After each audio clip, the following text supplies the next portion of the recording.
Napa know-how. It's Love Your Car Month at Napa. And to show your car the love, get a Napa bucket for $2.99 and save 20% on almost everything you can fit inside, like car wash, car wax, and tire shine. So save some cash and look good doing it by getting 20% off with the Napa bucket. Quality parts, helpful people. That's Napa know-how. Napa know-how. At participating Napa Auto Parts stores, exclusions apply. Minimum 3 items may not be combined with other offers. Offer ends 4/30/19. Hey everyone, this is Spence the Singing Swordsman at the Brothers Commonplace. Thanks for checking out our podcast. Just a quick disclaimer before we start. We are a comedy podcast that covers many serious events. We aren't here to purposefully offend or disrespect any of the people in our topics. But at the same time, we will be trying to make each other laugh and crack jokes. Thanks again for listening. Be good, stay safe, and laugh at the dark stuff. All right, fellas, like we practiced. Yeah. 2, 3, 4. Come on down. Come on down. Hanging with the brothers tonight, yeah. Come on down to the Brothers Commonplace tonight. Alrighty, welcome everyone to the Brothers Commonplace, a comedy and crime podcast where we cover monsters, murders, mysteries, and more. And we got a pretty interesting case to talk about today. Yeah. But before we do, let's go ahead and meet my sweet, wonderful, beautiful boys. All good, beautiful boys. I'm just going to apologize for this ahead of time. What's up, guys? This is Tim, or Michael Fassbender, as people call me when I beat him at Twister.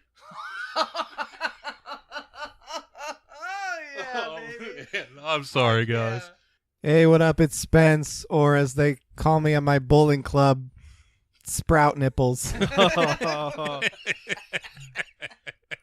Yes, they do call him that. All right. Hey, this is Toof, and I'm tired of people saying I live in a dump, so I'm moving out of this turd tomorrow. That's it. That's it. I like how you looked at us all afterwards. Just to see the shame in your eyes. Dude, You wouldn't have good. to be some kind of beetle. And it's your boy, the kid, K-Dog. And just like I've said since episode 1, like I've always said, you guys are pretty much, all of our listeners, you're all pretty much just a bus full of MMA fighters. And the brothers here, we're all pretty much Conor McGregor. And our episodes are just metal trash cans or anything we can find. And we're coming at you. And I've been saying that since day one. You don't believe me? Go listen to Mothman. It's there. Listen to it backwards. Kev predicted the whole thing. You know what? Fuck it. I'm going to listen to Mothman backwards. He only play on YouTube. Save me from the darkest corners. Oh, my God, yes. That's a fucking ICP Dark Lotus joke, man. Yeah. And I just want to give a heads up to everyone. If this is your first episode, you picked a good one because this is going to be fucking hilarious. Oh, no, I'm just joking. No, This it's episode not. is not going to be funny at all. I'm just Yeah. going to let you know now. Yeah. It's sad. It's twisted, just like these fucking Smirnoffs I'm about to hand all the brothers here. You've been iced, Oh, Tim, shit. Spence, Toof, all iced. Yeah, I just Twisted Smirnoff. I brought an blocked you, ice though. with me. Ice block. No! Oh, shit. So, alrighty, today we're going to be talking about a very sad and dark case. A case so messed up that it would inspire the urban legend of the babysitter and the man upstairs. Yeah, which that's pretty cool that it inspired that, though. That's right. Today, we are covering the mysterious unsolved case of the murder of Janett Christman, not to be confused with the urban legend my dad made up about me babysitting that he titled, "Don't Tell Mom the Babysitter's Gay."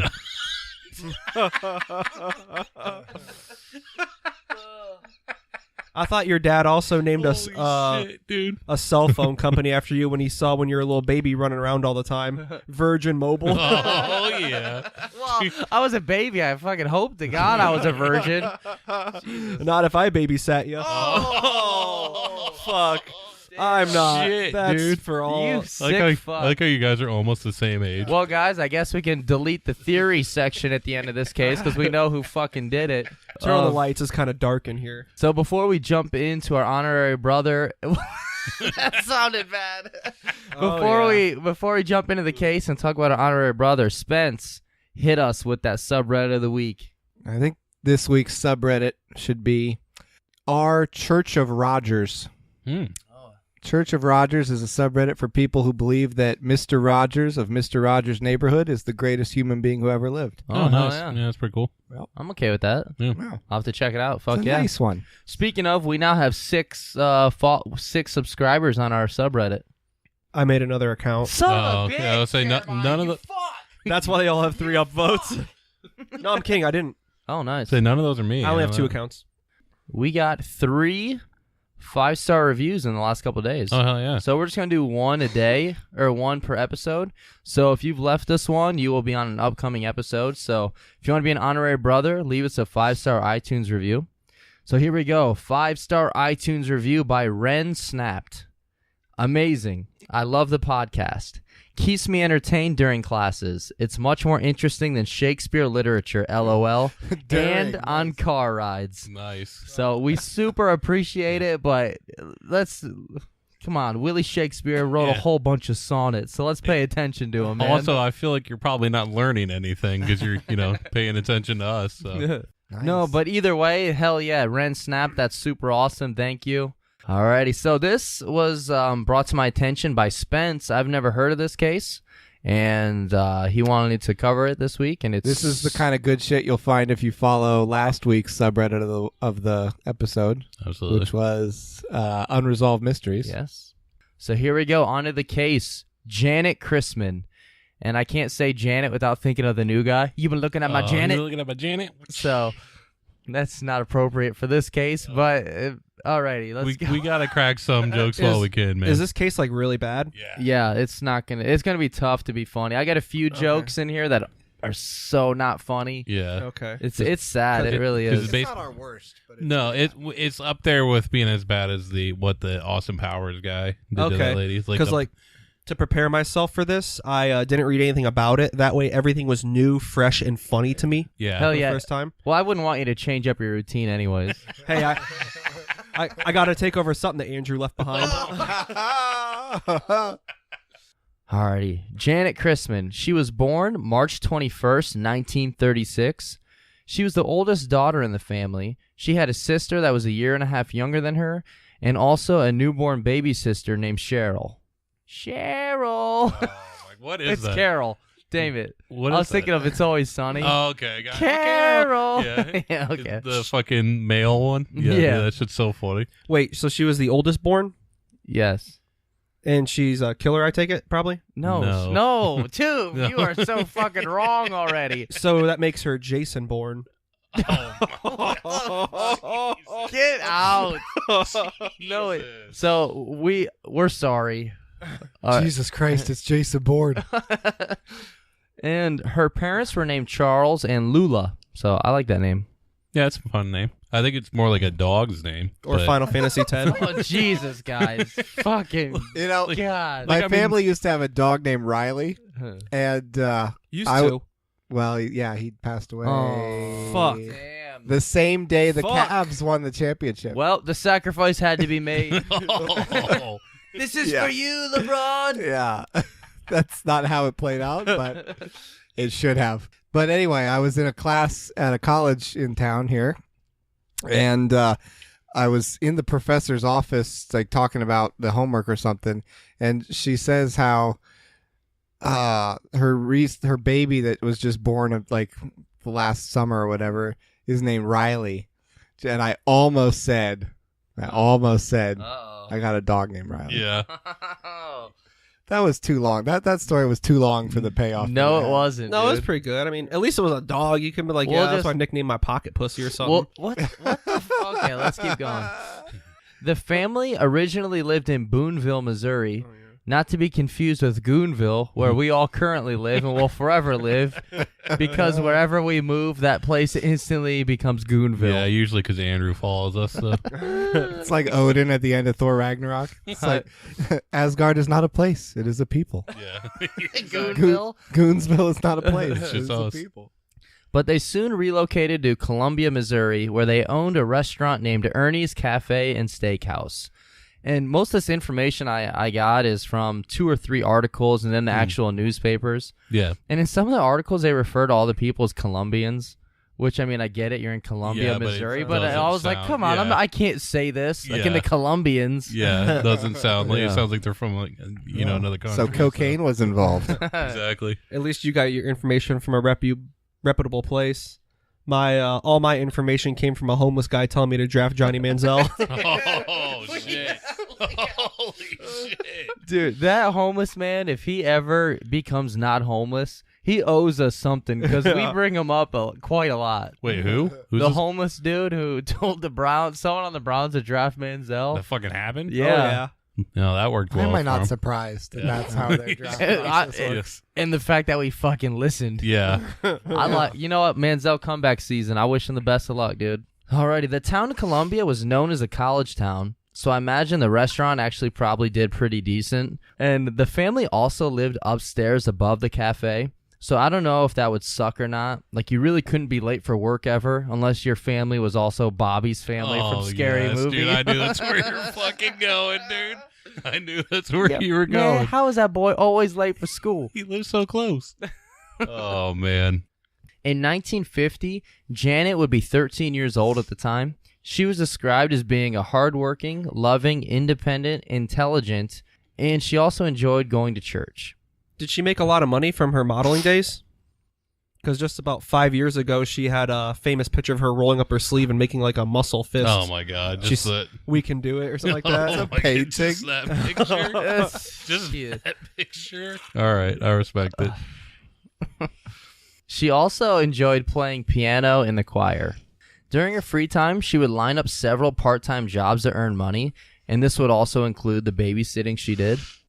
This is gonna be like the part where it's like really hard to crack jokes. Yeah, once we got past Goonville, it's Yeah. pretty much, I hope you don't want any jokes after that. And if you really didn't like the Bobby Scary Movie joke, then that's all we had. Sorry. And another thing that shows that she was hardworking, the night that she was murdered, she was actually invited to a party, but she chose to babysit instead. Wasn't it a dance? I read dance. It was put on by the school for all the Oh, 8th okay. graders, Oh, so nice. it probably was something like a dance. something like that. Yeah, but that's awesome. That she. I mean, not awesome. Yeah. But you don't really. Yeah, that wasn't awesome. But you don't really see kids No. that give up that just to go work. God, that wasn't awesome. But you guys get what I mean. And this is at the age of 13. So it sounds like she was very good and a very good and responsible person. So like imagine all your friends are going to a party, like not like a party, but a get together, Yeah. and you're working instead. So it's like very responsible. And it's just super sad that Yeah. her being a responsible person ended up costing her life. Yeah, it sucked because like usually when I was 13 and people asked me to do stuff, I didn't do it because I was at home masturbating. So I mean, I didn't get killed, but some of my semen did. But Well- besides that, You gotta understand though, she's 13, but this is the 1950s. So her and her boyfriend are probably just done working at the coal mine so they could support their third kid. oh my god, She's on her 5th pack of unfiltered cigarettes. didn't people have sex like older back then? Didn't they wait longer? Or No. oh They were- shit, okay then. They I'm- were reverse. savages, man. Oh, I'm way off. Washington crossed the Delaware on Christmas to kill his enemies. They don't care. Oh, fuck. All right. Those are the same thing. Both of those arguments you know you what, just made go together so well. If you look at like the pictures of her, she looks like she's like 20. Yeah, she does look a little older. Yeah. Yeah. She routinely had 2 different families that she would babysit for, the Romacks and the Muellers. Mueller. Told you, man. These jokes are going to be fucking tough this episode. I'm sorry. On the night that she was murdered, she was babysitting the 3-year-old son of the Romacks, and she was babysitting him in their house. And it was reported that she wanted this babysitting gig in order for her to get enough money to purchase a burgundy-colored suit to wear for Easter. I thought that was like super weird. Yeah. Like, I mean, I guess that back then kind of makes sense, but like not going to a party as a 13-year-old kid just to buy a suit. Yeah, for Easter. It was probably for like church and stuff. Yeah, I think since it she was. played piano, went to church Wait. and stuff in the choir. This didn't happen around Halloween. It didn't have a mustache on it. No. You said it was a burgundy suit? Oh, it's just wrong. I was going to say, did her bedroom smell of rich mahogany? Oh, yes. Yeah, I'm kind of a big deal. But before we talk about the night of March 18th, 1950, where this whole crime took place, let's mention about some of the crime that was going on at the time in Columbia, Missouri. So by March in Colombia, the police had their hands full dealing with the high amounts and series of sexual assaults that have been going on. Being a college town, Colombia had been known for having a peeping Tom problem, as well as prowlers that were out at night looking through windows and spying on young girls. And it was said that every week there were more and more new reports of shadowy suspects peering through the windows, and a high percentage of those reports were at the sorority houses. Like, how terrifying did it have to be to live back in those days? Yeah. Because the cops weren't catching them. Unless it, like, straight up, unless that person went to the fucking cop and was like, hey, I just did that. The cops aren't catching them. Yeah, that's scary as fuck. Yeah. So, what do you got to say, too? In October of 1949, a 16-year-old babysitter had been raped by a man that broke into the house, and he was wearing a white sack over his head with the eye holes cut out, Friday the 13th, Part 2 style. Nice. What?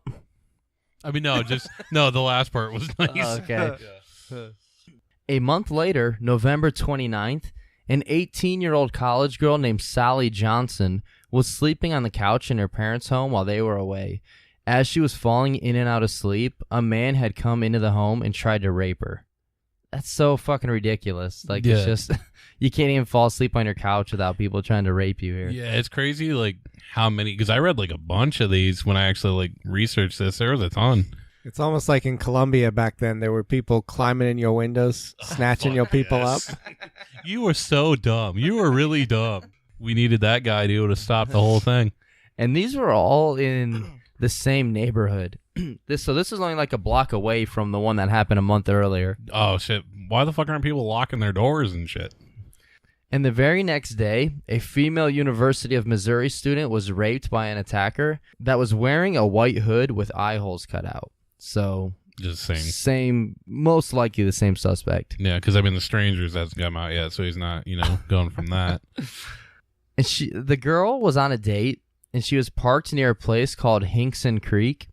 The guy in the hood showed up and forced the girl and her date at gunpoint to get out of the car. He then took them about a mile or so away from the car. He tied up the guy and robbed him, and then he took the girl out further away to rape her. Dude, fuck that, man. That would suck. Like, yeah. Because he lived, too, right? Like, he didn't kill anybody. Yeah. That would suck. So what a fucked up town to live in. Like, granted, most of this was probably done by the same person, but they still said that there's, like, new reports every week happening. So that's just, like, super ridiculous. Which a lot of that stuff, like, especially that one, kind of sounds like the Zodiac Killer a little bit. Yeah, that's what it reminded me of, too, was that. I think I finally already cracked it just by the tiniest bits of evidence. All right, white hood, eye holes cut out. Okay, just wait till Halloween and see who gets candy and it's falling out of their bag because they use pillowcases. Oh, shit. That's actually true.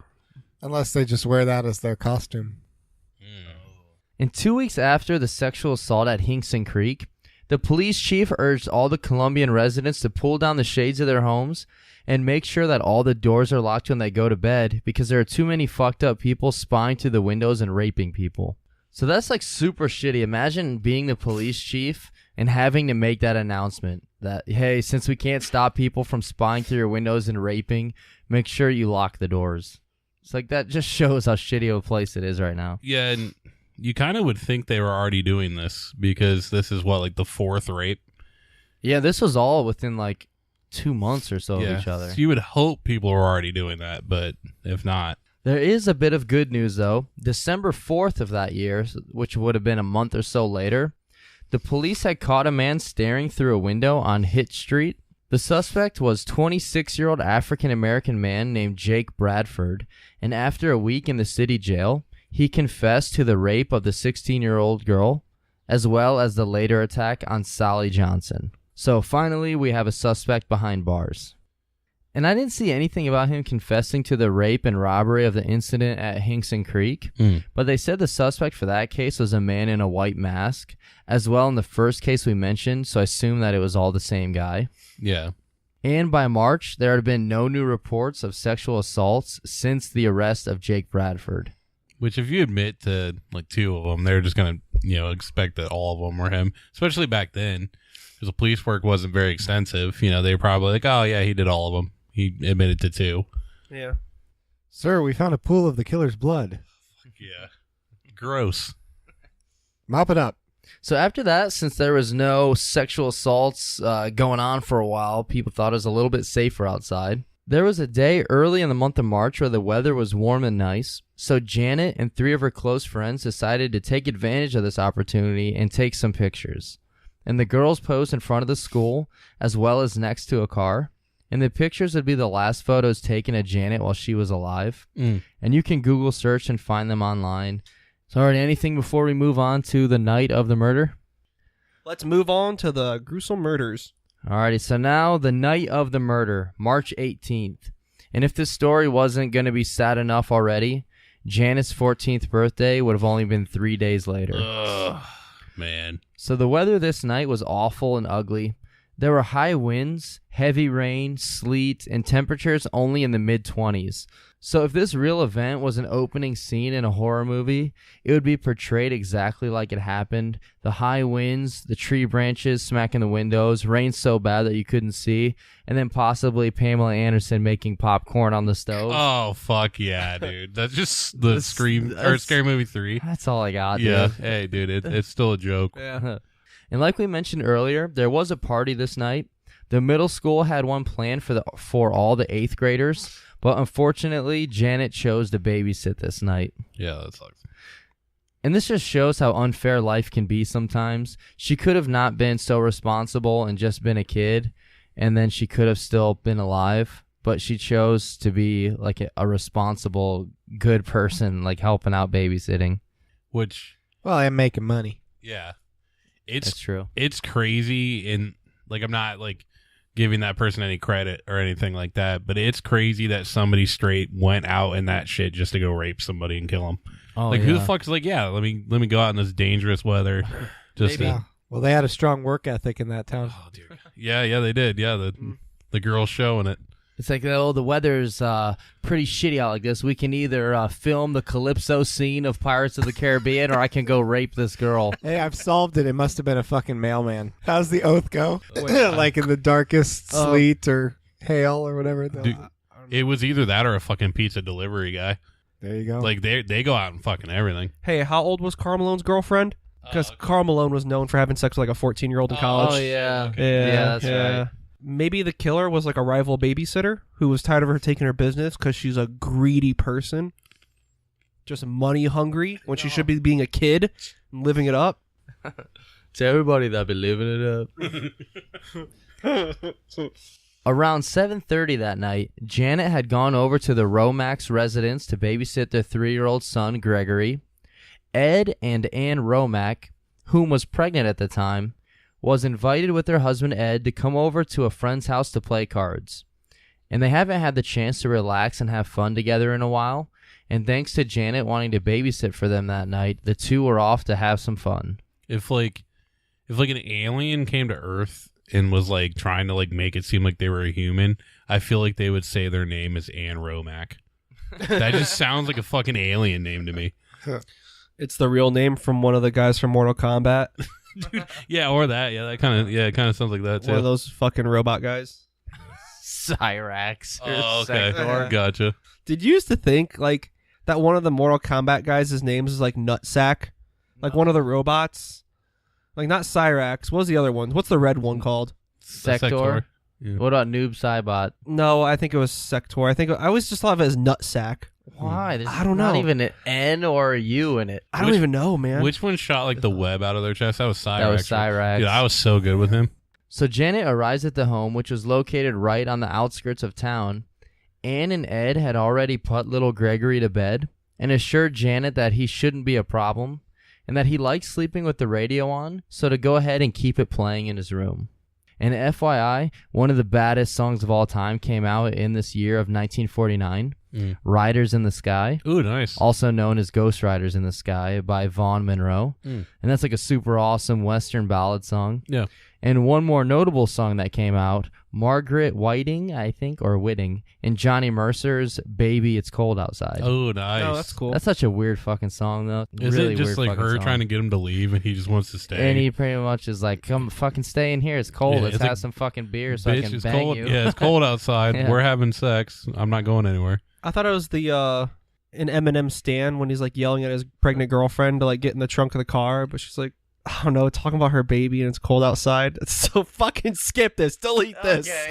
God I didn't damn know where it. it was going. It was going nowhere, okay? Hey, say to that little joke, so long. And before heading out, Ed also showed Janett how to load, unload, and fire the shotgun he had just in case of an emergency. Like maybe an emergency that the baby is sick. Grab the shotgun. Shotgun, little buddy. Back then, though, man. Yeah, dude, back then, like, that was probably medicine for something. Shotgun, little buddy. Like they could have came home and the baby's like dead from like a shotgun blast. They're like, hey, at least you tried everything you could. Like, yeah, he woke up coughing and I didn't know what to do, so I just fucking shot him with a shotgun. Dude, one of the funniest memes I You seen. did exactly what you should have done. Nothing else you could have done. It's like, but the good news is we do have spaghetti now. I'm joking. I'm joking. That was too much. That's a joke. Well, there also is another kid on the way, so it's like no love lost, you know? No. So we super apologize for all those. But okay. One of my favorite memes I've seen lately is like a person laying on like a hospital bed in like the 1800s, and he's like, "Yeah, you've got demons in your blood, so I'm just gonna prescribe you this gram of cocaine." Yeah. I like that one. Was it in a podcast where we were talking before about how they used to give people heroin for We medicine? talked about bloodletting. Is that what it's called? We talked about that in one of the episodes. I think we did talk about cocaine also. Yeah, like Heroin was a cough medicine. yeah, that's what it was. Yeah, where did you tell Still me? is, Codeine, baby. Oh my god. Oh, yeah. So yeah, that's crazy. So I am just kidding about the baby shotgun thing, but he did show her the shotgun and how to use it just in case anything bad transpired. And Ed placed the gun by the front door. He then told her to lock the door when they left and to turn on the front porch light if anyone came by or was knocking so that she would be able to see who it was. Yeah.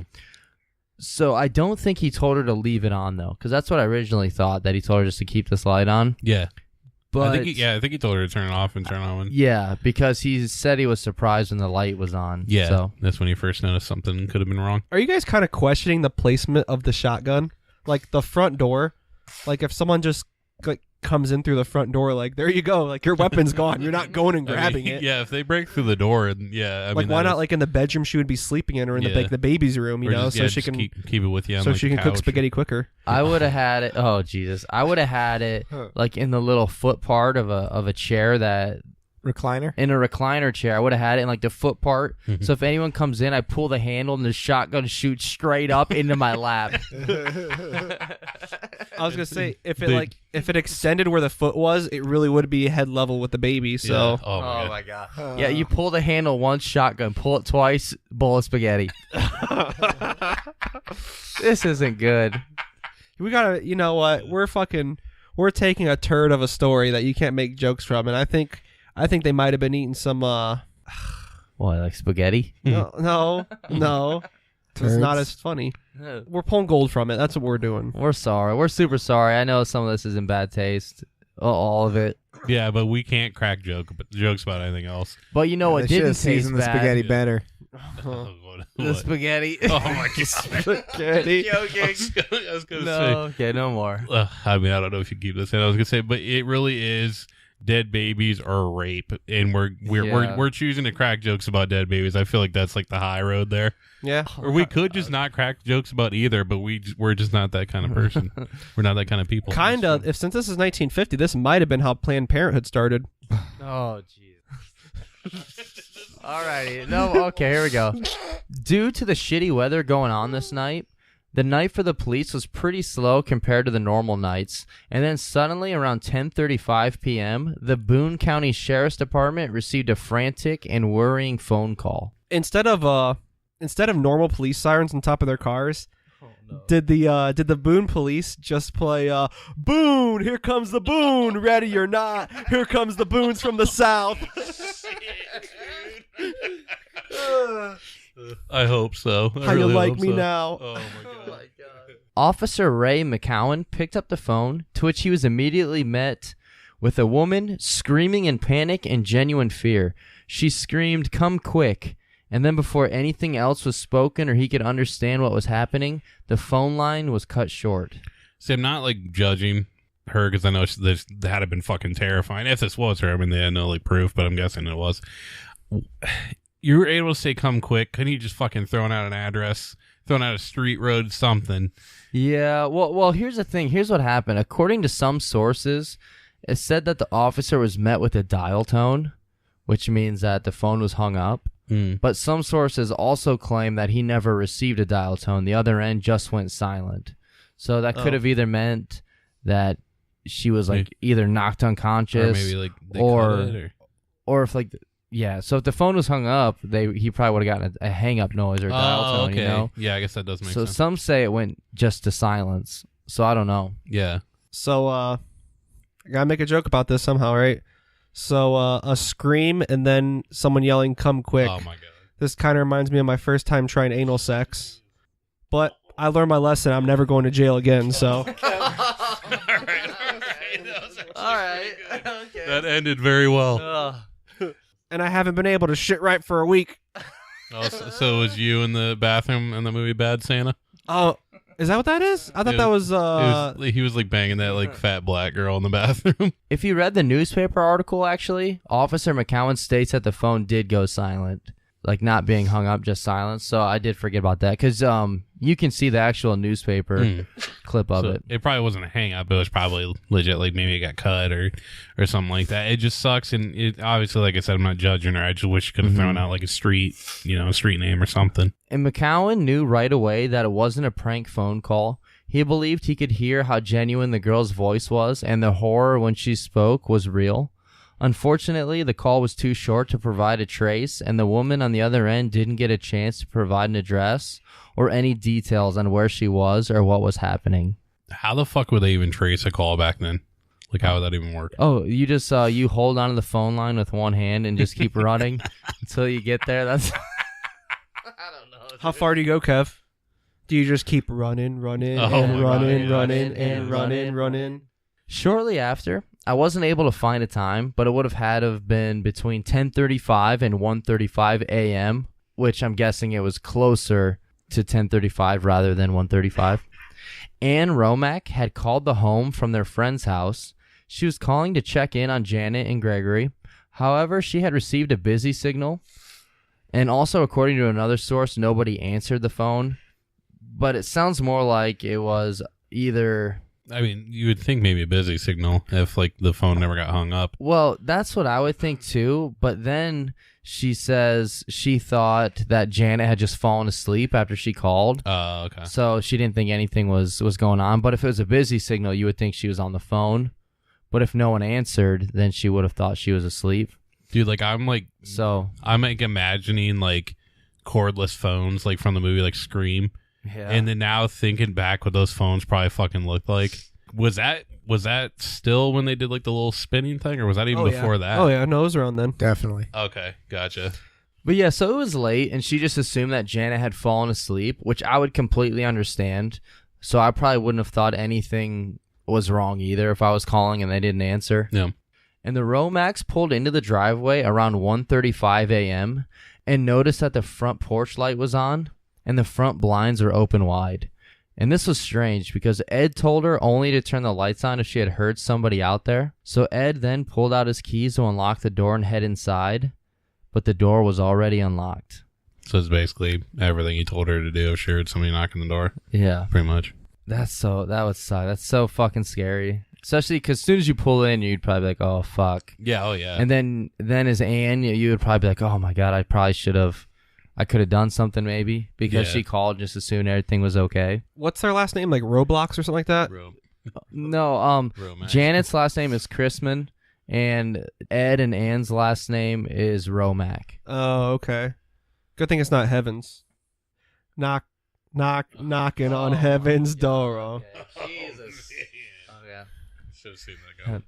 So they thought something weird was up. He knew that he told her to keep the door locked, and then Ed and Ann walked in the front door, and they were greeted by a horrible and haunting sight, to which Ed yelled, "Christ, man!" Oh, man. I'm so fucking sorry.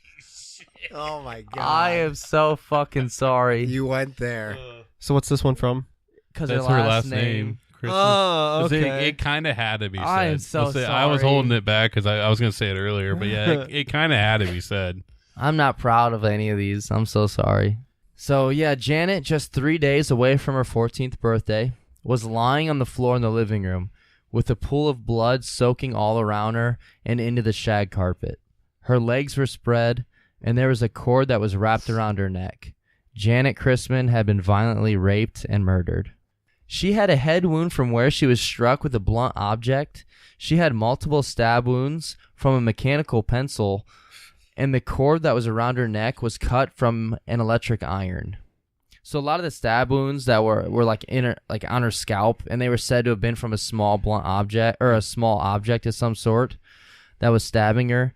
It was later theorized that it was a mechanical pencil, Dude, like a metal one. So we'll get back to why I think it was that.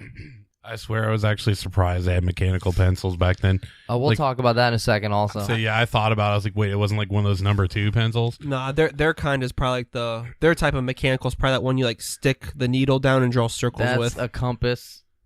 No, that's how you find north, south, east, and west, Kevin. That's how you draw circles. I always use my spiral graph to draw circles. So she was killed on a shag carpet. Yeah. I guess we can't rule out Austin Powers Oh my god. because It's just shag. No, I know. he's the guy who shagged her. No.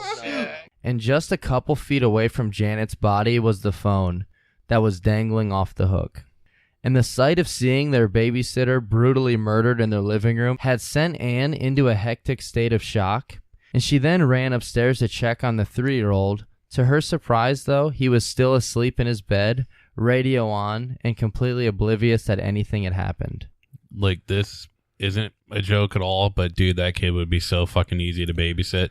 Like, if you can be being murdered downstairs and he doesn't wake up, I mean, that's at least an easy fucking babysitting job, honestly. What radio station was he listening to? Like, what type of music?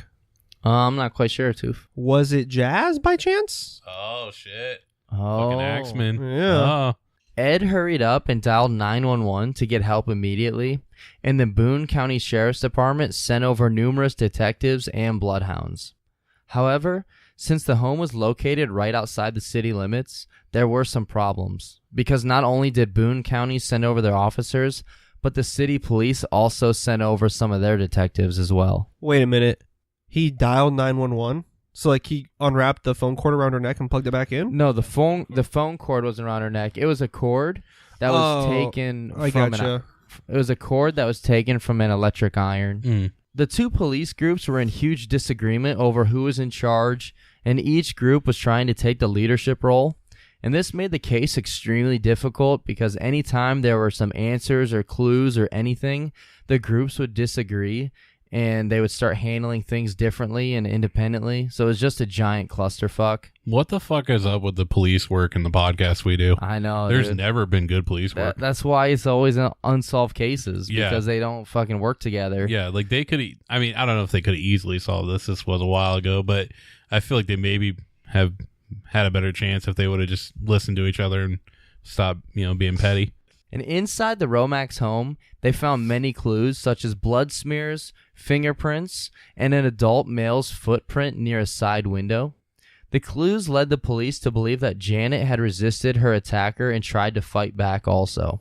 The back door was left open, and the dogs on scene were able to track the attacker's scent down 2 roads for about a mile. However, they then lost the scent. The footprint that was found was near a side window that had been broken through with a garden hoe. And also there were muddy papers that were found on the piano that was nearby to the window. So I thought that was kind of weird. Yeah, it is, because with all the doors unlocked and the porch light. Yeah. So It kind of almost seems like the killer wanted it to seem like a break-in. yeah, that's and what then, Yeah, and then it really wasn't.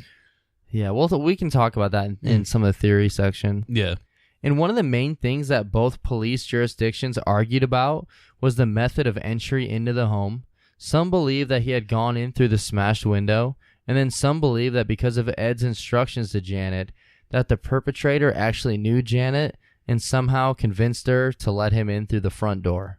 And another reason for the front door theory is because the shotgun next to the door was left untouched, And the attacker also seemed to know where the electric iron was that was used to cut the cord off of and strangle her.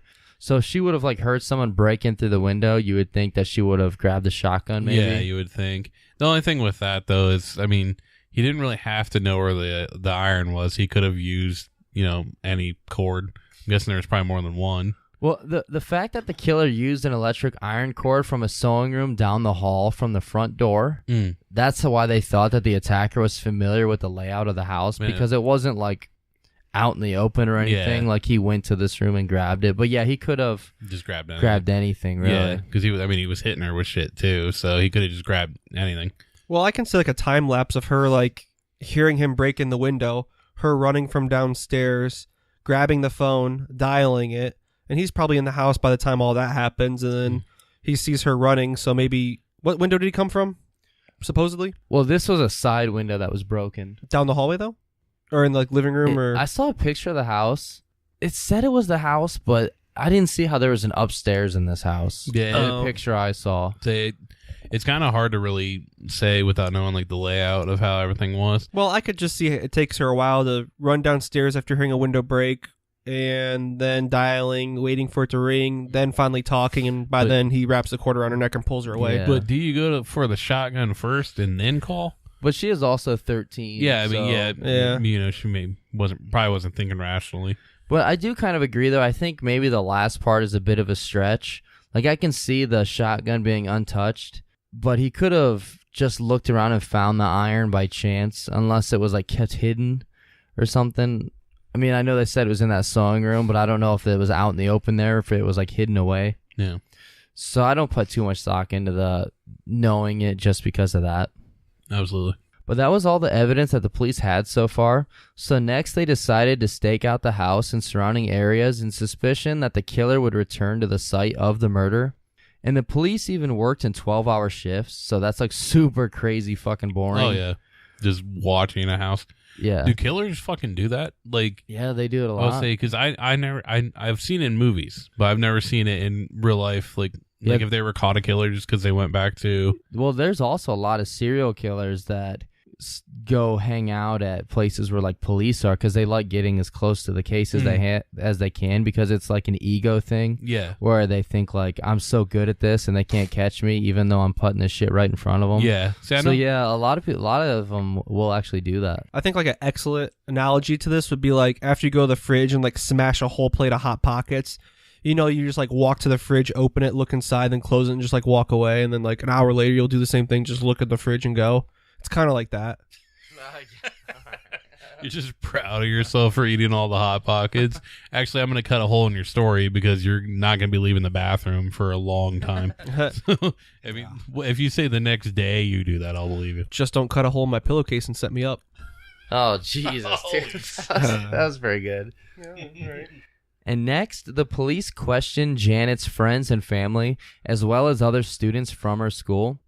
And they were given many possible leads and potential suspects. However, almost all of them were black males, which it then became super obvious that most of the people being questioned were actually just super racist. Yeah. It's black males that were undoubtedly innocent were being deemed suspicious, for no reason. And this, of course, brought the police no closer to catching the killer. And this case started to remind the police of a similar case that had happened in the same town 4 years ago, and only 2 blocks away from the Romax home, which was less than a mile away. Yeah. So now we're going to talk about that real quick. It was February 5th, 1946. 20-year-old Mary Lou Jenkins was brutally murdered in a very similar fashion. Her mother was away for the night. She was a nurse, and she was taking care of an elderly couple. The house that she was watching the elderly couple at, though, was only a few houses away. And her father was also away that night conducting business, so I have no idea what he was doing. But Mary Lou's mother had a plan for her daughter to alert anyone in case something bad happened. Yeah. So since she was only a couple houses down, she said, if anything happens, just turn on the light, lift up the shades, and then call for help.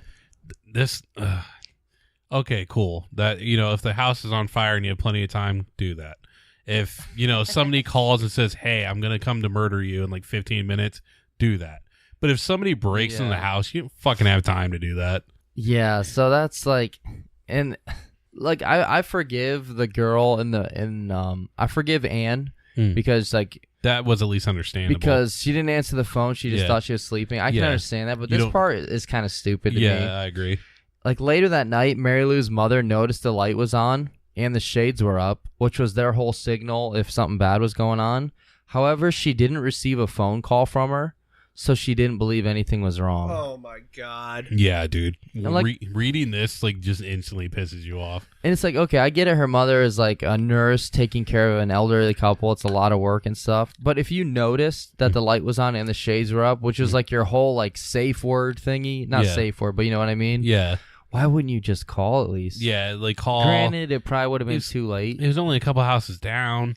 Even if, it would suck if she still found her murdered. That's horrible, but maybe they would have had a better chance of catching who did it. And also, those old fuckers aren't going anywhere. Just leave them for like 5 minutes. Yeah. Well, if you don't take care of them good enough, they could go somewhere real quick. Yeah, the fuck. Just put them in recliners and put on The Price is Right. Exactly, dude. That or Matlock, and they're fucking good, man. So unlike the first situation, if I was the parent in this case, and if that's what I told my daughter, like turn the light on and put the blinds up, if I would have looked out a couple houses down and saw that, it would have scared the shit out of me. Oh, yeah. I would have ran over there like Jim from American Pie, about to watch Nadia through the webcam. Dude, I hope the same song's playing. Mutt by Blink-182. Yeah, dude. He pauses shaving and he tells himself that he is the bomb. Her mother then came back home the following morning and found that her daughter Marilou was dead, spread out on the living room floor where she had just been raped and strangled with an extension cord. The suspected killer in this case was a 35-year-old man named Floyd Cochran. And he was a disabled trash hauler. The reason he was a suspect was because he attempted suicide 2 weeks after the death of Marilou. However, he failed his attempt. He was a disabled trash hauler. He tried to commit suicide 2 weeks after Marilou was murdered. And the police picked him up and asked him some questions. He then willingly admitted to savagely murdering his wife. So the police then, trying desperately to find the killer of Marilou, questioned him about her. And after 10 hours of being interrogated, he confessed to the crime, even though there was no evidence or any actual linking of him to it. They were just like, this guy tried to commit suicide close to this date. He admitted that he killed his wife. After 10 hours of interrogating him, he admitted to killing her. Did they, like, confirm that he killed his wife? I don't remember. No, but he said he did, and that's how they got him to... We'll talk a little bit more about him right here, though.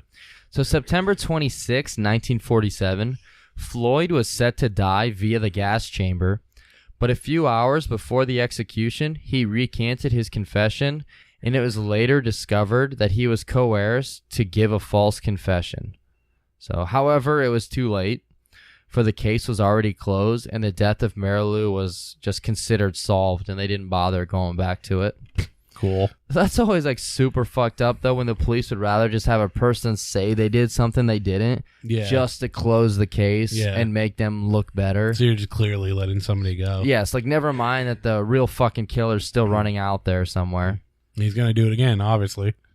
And it is, so it is possible that these two murders are related. I mean, they do appear to be similar, and they were in like the same area, you know? Yeah. What was the guy's name who they executed, who admitted to the crime, kind of, in a way? Did they execute Floyd Cochran. Yeah. Oh, they did? Yeah, because he just said it like an hour before he's supposed to be executed. Oh, shit, I didn't know they actually executed him. No. And they still just considered the case solved and done. So maybe he did do it, maybe he didn't. I mean, I don't know. It doesn't sound like he did. Yeah, but. I mean, it sounds... There's too many similarities between that and the other one that you would think that, you know, it's the same guy. I don't think they should have gave him the death penalty after hearing his testimony. I guess for 10 hours he just said, "It wasn't me, but we saw you on the counter. It wasn't me. You tried to kill her in the closet. It wasn't me." Yeah, for 10 hours, man. With the police investigating and checking into their leads, one name kept popping up. And police had a prime suspect now. His name was Robert Mueller. He's the one that like Kev mentioned him earlier. Okay. His Yeah. name just struck with me. So if Yeah. the Mueller name sounds familiar, in case you haven't pieced it together, it's because we mentioned it earlier. Janett would only babysit for two families, the Romacks and the Muellers.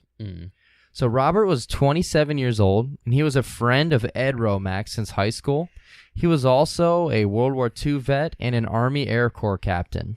It might also sound like a familiar name because it's the exact same name as the current United States Justice Department Special Counsel. You know what's funny? When I was researching, I Googled it. I was like, this name sounds so fucking familiar. And he was the only thing that popped up. I was Nice. like, no. Like he did it. No. Why? How's he not older? And Robert also, when he returned home to Columbia, Missouri, he overlooked his father's restaurant, which was called Mueller's Virginia Cafe. And Robert not only worked at the restaurant, but he was also a tailor, and he was well known for dressing incredibly well and also for carrying around a mechanical pencil in his front shirt pocket. So to Yeah, me- my name's Robert. I live in Missouri, and I run Mueller's Virginia Cafe. So this last part seems a little like made up to me, like something added possibly. But the reports listed as being true, like about the carrying around mechanical pencil. Yeah.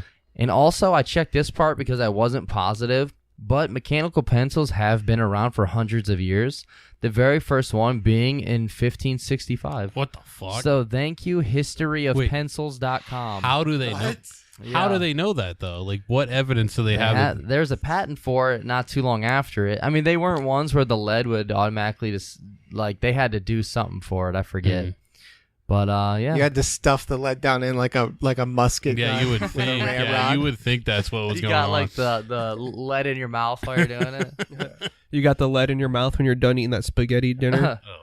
All right, let's go back talking about this fucking schmuck right here. So according to Ed, Robert had a lust for young girls, virgin girls in particular, and was said to have wanted to defile someone young. So that's fucking super gross. Like, I feel gross just for reading it. Yeah. But this fucking schmuck right here, he knew Janett from babysitting for him and also for Ed. And Ed said he recalled Robert even making comments about her physical attributes. So the dude is like such a fucking creep and a fucking schmuck. Oh yeah.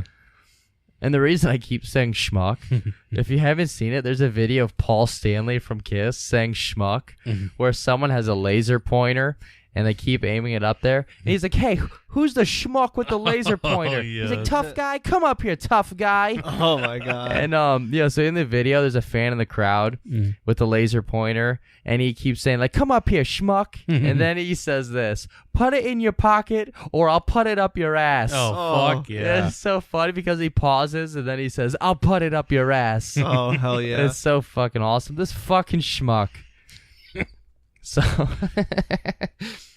Ed's wife Anne also wasn't a fan of this guy. He would always make uninvited sexual remarks and advancements toward her that made her feel uncomfortable. And the day before the murder, Robert was over at Ed and Anne's and was helping hemp a dress. And Anne said that he tried groping her titties. Yeah, what the fuck, dude? So- like you continue to be friends with this Yeah, guy? Ed. So, like, what the fuck, Ed? You heard Paul Stanley. This guy's a fucking schmuck, and you keep bringing him around. So, my guess is that Robert must have seen... Robert has dirt on Ed. Yeah, somehow. something, yeah. I'm guessing that maybe he walked in on Ed taking a shit and, like, sniffing his hands or something. dude, but he's got some It dirt has to on be him. something. Otherwise, why would you keep this fucker around when he keeps, like, hitting on your wife and This- talking about banging kids and shit? This dude is straight up like a raping, murdering version of Quagmire from Family Guy. Yeah. He really fucking is. So, What if he knew about it because they both talked about it together? no. Don't bring Ed into this. You fucking schmuck. It's possible. Anne also described Robert as a man that, quote, doesn't use words, he uses his hands. And there's some more shit going on, too. Like, earlier on the day of the murder, Robert called Janett and asked her if she could babysit his son, but she had to respectfully decline because she was already planning to babysit for the Romacks. And remember the party that the Romacks were at that night? Robert was also there.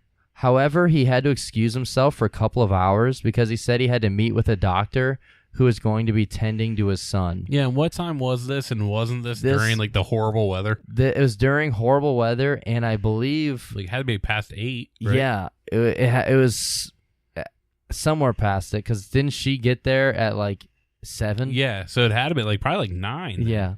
And he was at the party for a little bit first, then left for a couple hours. We all noticed some made up doctor. He might as well just call it like Doctor Who. Well, actually, A joke has never been made before. the supposed doctor was questioned by police, and he said that he never even went to the Mueller's house that night either. So this is all like super fucking fishy right now, but it is all circumstantial evidence. I mean, it's still fishy and creepy and weird, and this dude is like 100% just a fucking schmuck. Yeah.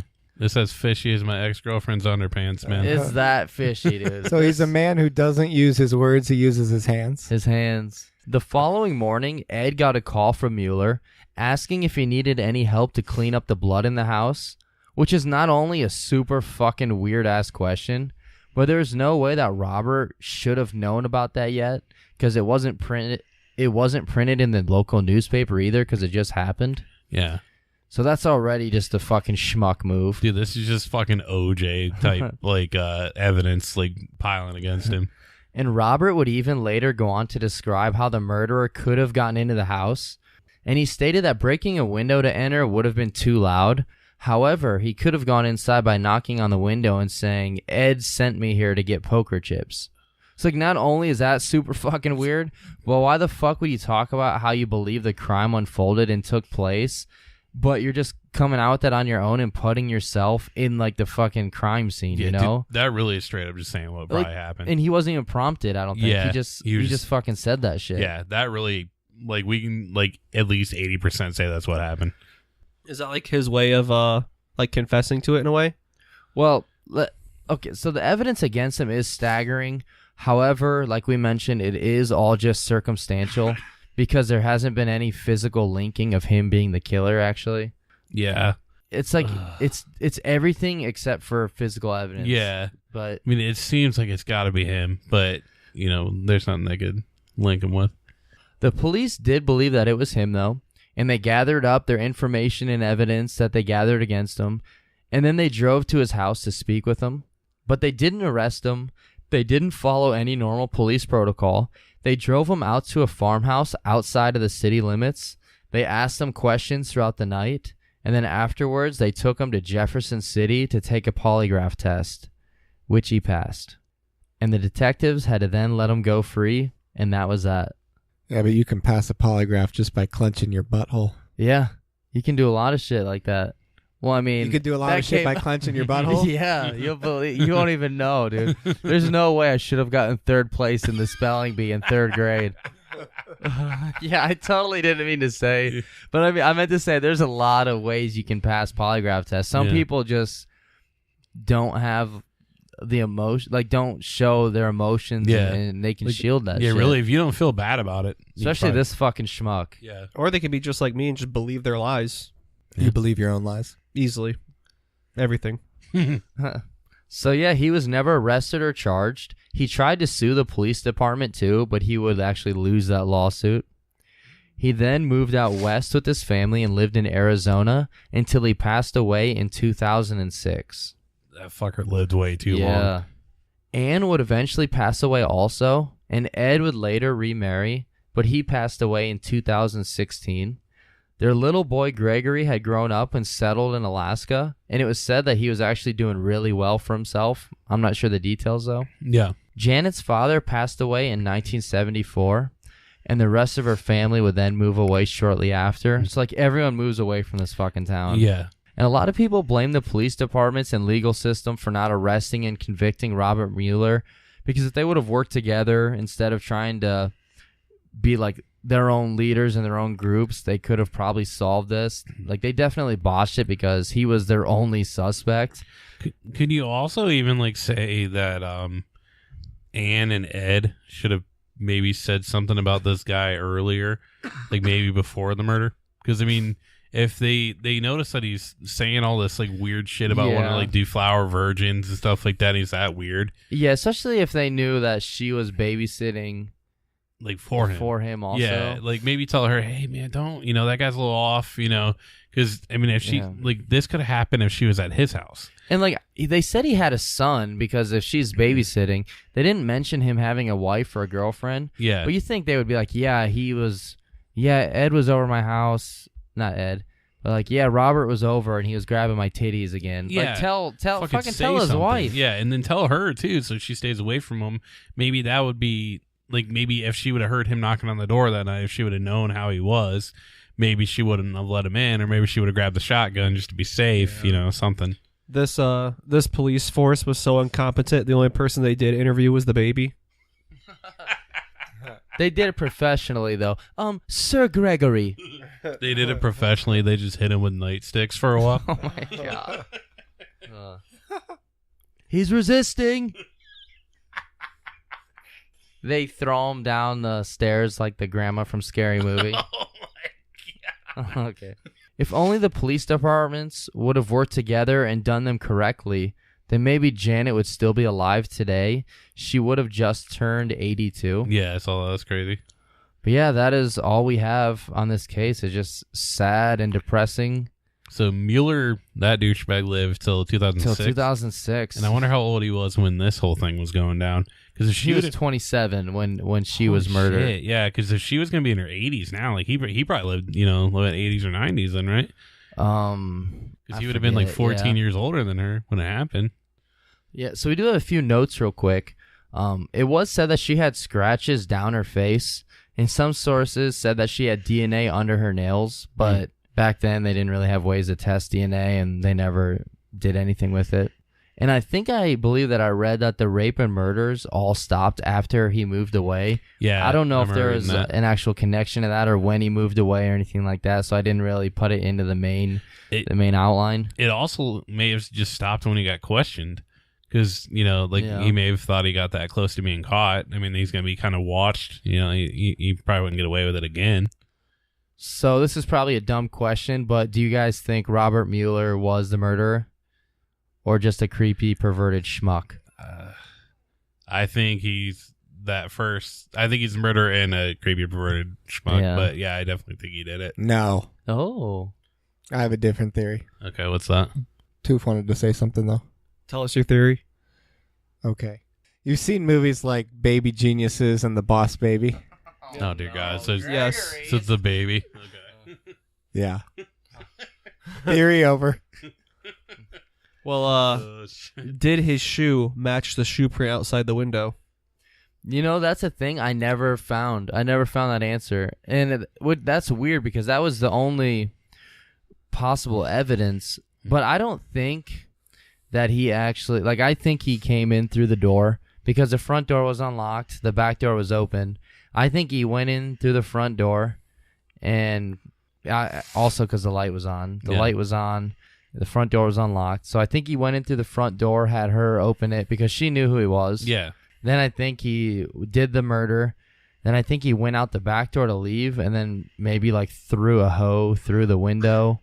Well, they said there was a boot print. Oh, that's uncalled for. Well, he Don't go throwing people around. I don't think he threw a hose through the window because the baby was still there. Oh, my God. That's not even funny. I'm sorry. No, what I think though. Okay, let me start over.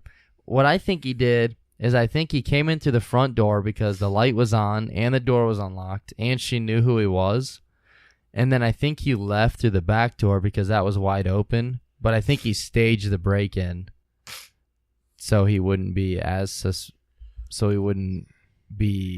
don't know. Wait a minute. I think he staged that part though because that doesn't make any sense. Because if he did break in through the window, why would he unlock both doors and leave through one and turn that front light on? Yeah, what he probably thought was that if he were to stage the break-in, that they wouldn't really suspect anybody that she knew. So they would just be going for, anybody that, any kind of, criminal that was around that she wouldn't have known. And it does make sense that it was somebody she knew because the shotgun wasn't used, the light was on, and the fucker straight said how he did it. He said he needed poker chips. That's really probably what happened. Yeah. All right. So before Spence does our closing shit, anything you guys want to mention about the case or? See, that's the thing that's frustrating is there was no other theory, so we really don't have a theory section.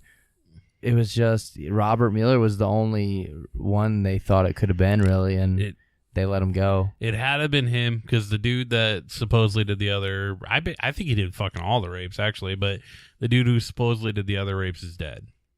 So Yeah. I think that, and not even the guy that got gassed, the other dude, the guy from the beginning. What the fuck was his name? Anyway, Gregory. the guy that was supposedly was caught for raping the other girls in the beginning. He may have done a couple, I don't know, but I think that this guy was definitely the person that did it, and he just got away with it. Wait, who was the guy that got gassed? Yeah. Oh, I thought you were making fun of me when I ran the mile. Holy shit. All right, Spence, you want to hit us with it? I suppose. All right, brother dogs. No, fuck yeah. It is time for the rallying cry. We need you to go to battle. And the battle is you need to share this podcast far and wide. Cast it across the earth like the Jews. Okay, fuck yeah, dude. Disperse the episodes to every nook and cranny of the globe. Like carbon dioxide. I don't know. Okay. Find us on Twitter and Facebook. And you can email us, brotherscommonplace@gmail.com. And please leave us ratings and reviews on whatever podcast app you use, especially iTunes.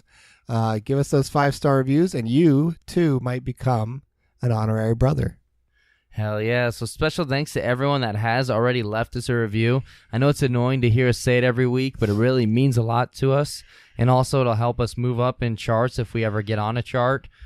Although one day in December, we were in the top 200 in Germany for comedy. Nice. It was a fucking fluke. I don't know what happened. Well, we're not going to be now because we've cracked a couple of Jew jokes. Yeah, so, that's true. yeah, we're pretty screwed now. Yeah. But yeah, special thanks to everyone that has been leaving us those reviews, though. We got 3 yesterday and the last couple of days, so those are going to be our honorary brothers coming up. Yeah, so we're getting these 5-star reviews, but we're not getting any like requests and stuff for Toof and Kev to reenact stuff. And I really want to see us get those. The scene with Bradley Cooper and the other guy in the shed in Wet Hot American Summer. No, I got it. Michael Ian Black. I got it. I got it. Fuck yeah. So if we get enough 5-star reviews, and you guys actually ask for this, Kevin and Toof will reenact the "How Come He Don't Want Me" man scene from Fresh Prince of Bel-Air. Oh, fuck yeah. So everybody wants to see that. So just request it. That's all you got to do. And Tim will actually be Will's father, and Spence will be the semi that he drives. Exactly. Yeah, Spence will actually carry me away as I'm Will's father. Wouldn't be the first time. Very true. Oh. When you first said all the people that left us, I was say, oh, they're starting to leave, huh? They finally got some common sense. Oh my god. Also, special shout out to all the other podcasters out there, especially the ones that have left us reviews, followed us, and retweet all of our stuff and keep us included on Twitter. And if you're in a podcast and you left us a review, make sure you put your podcast in there so we can follow you, give you a 5-star frog splash right back. Oh yeah. Alrighty, before we shut her down, Toof, words of wisdom, brother. Yeah, thanks to all the other podcasts for involving us and stuff. And we started running the race backwards so we could see all y'all in second place and beyond. How untrue that is. But I love it. Fuck Please, thank you. Your mentions are probably the only reason we have 90% of our fans. Yeah. It really might yeah. be. That it. and Daniel. Yeah, dude, Daniel's fucking. Daniel from Australia. We haven't given you a shout out in a while, dude. Daniel's Hope you're okay. Clutch. He's as clutch as deli, man. Hope those fucking giant spiders haven't eaten you. I hope you've eaten them. I hope you showed them who was boss. That's it. Alrighty. Anything else, guys? Before we do our Summer's getting close for everyone in the country. It's getting kind of warm now. So for all you ladies who like to live free, no more bras, you listen to that podcast with just that tank top on, and if those nips are hard or soft, it really doesn't matter to me, honestly, because all we just know is you're listening. And all you guys can go ahead and dismiss a couple podcasts ago where Toof said it was going to get warm in February. yeah, it was when he's telling a story. Yeah, it was getting He's warm like, in February. it's getting warm. It's mid-February. Alrighty, thank you everyone for listening. Be good, stay safe. Laugh at the dark stuff. Hashtag wild man. Hashtag wild man. Hashtag T-bro pretzel dick. Oh, hashtag pretzel dog.